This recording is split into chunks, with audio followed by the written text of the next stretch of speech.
wanting to get that skin just healed up and strong. Is there any concern it should take longer than 10 days? No, I think he'll be ready to go when his IL stay is up. I think Mother Nature has to take its course here. I think with Kyle and the medical stuff, they both feel really confident that time will handle this issue with the fingernail and the blister.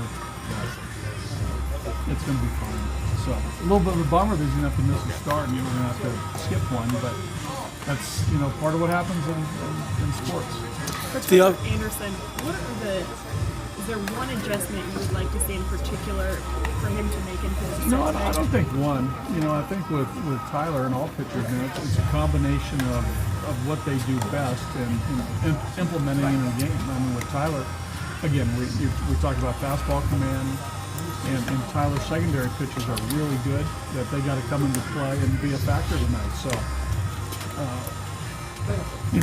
his fastball change combination is his strength, but the curveball and the slider have to be there as well. I think for Tyler to be at his best, and he's very, very capable. Okay, just to go back to John Gray, will you just talk about how impressive he has been so far this season? Well, I think overall John's pitched well, and I think the thing that has stood out for me is that John has pitched deep into games in all 5 starts.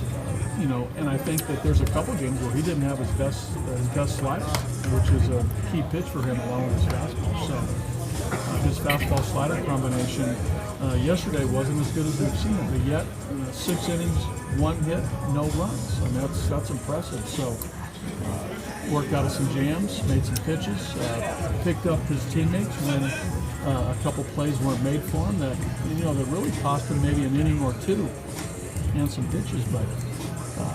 John was unfazed by that, and I like the fact that John has shown a great deal of poise under some stress and some traffic, and he's responding. So, and I think we've seen that in all of his games. The one game he gave up 5 runs, made a couple bad pitches, but again, he's taking the game deep into the game, which is what you want from the starter. Who replaces Kyle, or what goes into the decision? Tyler Anderson, pitching tonight. And that was the move. You're getting ahead. We got tonight's game, Tom. Okay. So is tonight's game kind of part of what determines who will start? Now I like where your head's at.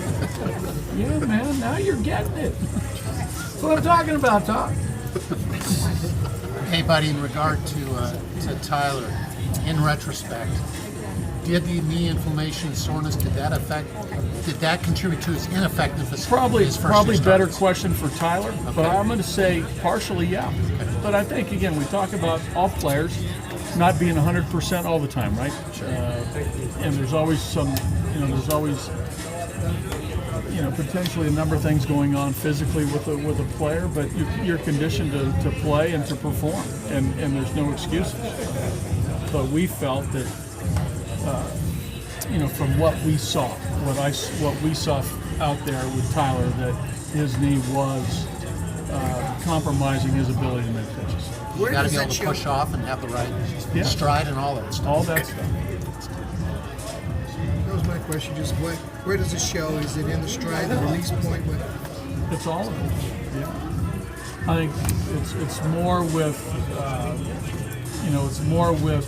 I think the use of the legs that you need as a pitcher, and he wasn't able to fully use his legs. Buddy, because his knee hurt. Simple. Buddy, I think it's fair to say that one of the things that Tyler wanted to improve upon this year was not giving up so many home runs. Yes. I know he gives up some fly balls. That's kind of who he is at times. But what does he need to do, basically, to not give up so many long balls? Keep the ball down. I mean, it's as simple as that. There's a fine line between, pitching at the top of the zone, which he will do, and he's very capable of, because that's part of his game, the high fastball. But also the pitches down in the zone, keep the ball in the park. Very rarely does the ball go out of the park when it's down at the knees. It happens. McMahon did it the other day, right? He golfed a curveball in the 60s. but the greater majority of home runs are mistakes that are up out over the plate, and that's where Tyler has to improve on, and especially when guys are on base. Because the 3-run homer, It hurts. no man, it's a killer. You saw it happen to Holland in San Francisco when Nolan went deep. Mac hit one the other night. That was a good one. I like it when we do it.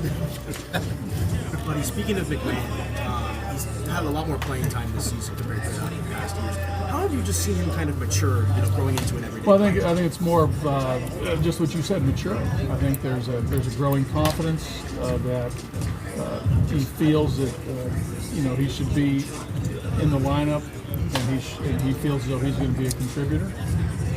I think there's a sense of when he's on the field of belonging, that he can make plays, that he can defend, and when he's in the box, I think the at-bats this spring and so far early this year as a whole have been better.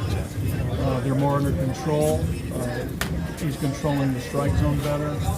He's swinging at strikes, taking balls here in roughly 40 at-bats, 50, whatever it is. I mean, hopefully there's hundreds of more at-bats to come where he's doing that. But in the early going here, things are, he's conducting his at-bats and conducting his play as a big league. The Isotopes scored 23 runs last night. You've been a part of a lot of baseball games. You have quite the memory. What's your memory of maybe the most runs scored by a team, whether it's against you or your team in a ball game? That's a good question, Jake. I don't know whether I can answer that one right off the top of my cabeza, but that's head for Spanish, by the way. Cabeza. Pepe Negro.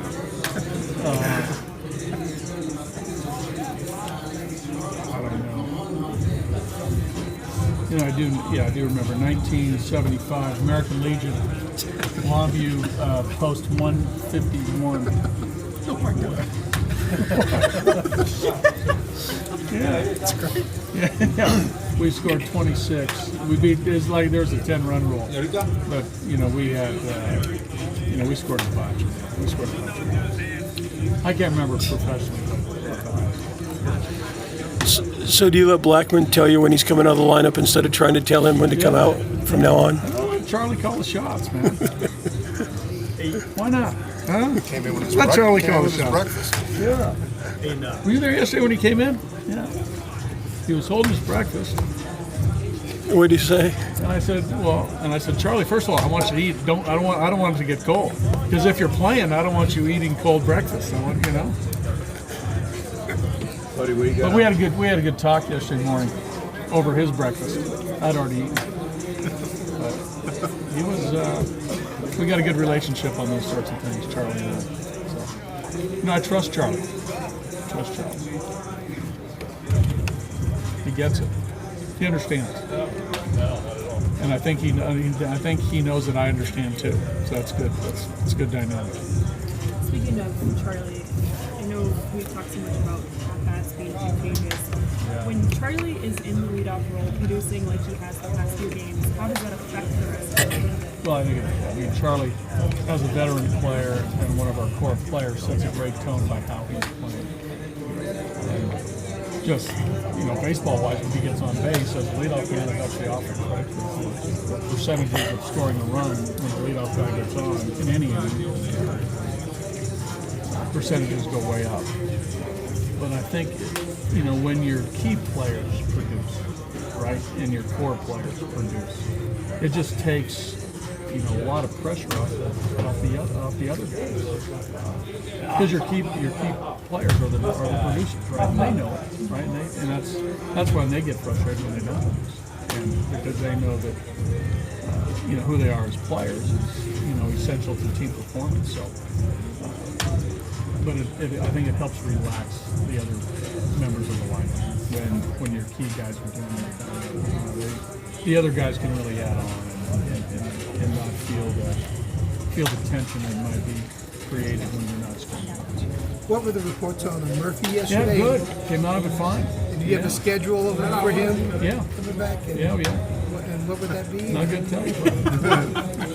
Is he playing Hey, tonight? fair question, bro, but I'm not gonna tell you. They had a day game there He today. played today. He was the designated hitter Kid- in that game today. With that They short, lost 8-6. with that short flight, could he be here tonight? 6-3 lead. Yeah, he could be. He could be on that flight, 6 o'clock. I think there's a 6 o'clock flight from Albuquerque to There is. Denver. Seriously, those lopsided isotopes, did that accelerate his No, It's not about advance. it helped him. He got a lot of He did. Were you more worried to see how the hand was going to react On to the ball? defense. Yeah. Yes. Yeah, but he was more concerned about. He's more concerned about the defense than the offense, than the swing. Because you can protect it enough hitting. Does he have a lot of plays with it? Defense? He did have a few. Yeah, there was a diving play in there. There was a collision at first in there. There was, there was a lot of some 5-3s, 6-3s, 4-3s, 1-3s in there. I don't know how many, but there were some. But he's not a Some ca- free plays. he's not a candidate to replace Freeland tomorrow. No, we're going to keep him off the mound. I think he's. If we have to go to the emergency pitcher, I don't. He's down the list. Murph. Okay. Thanks, buddy. Thank you.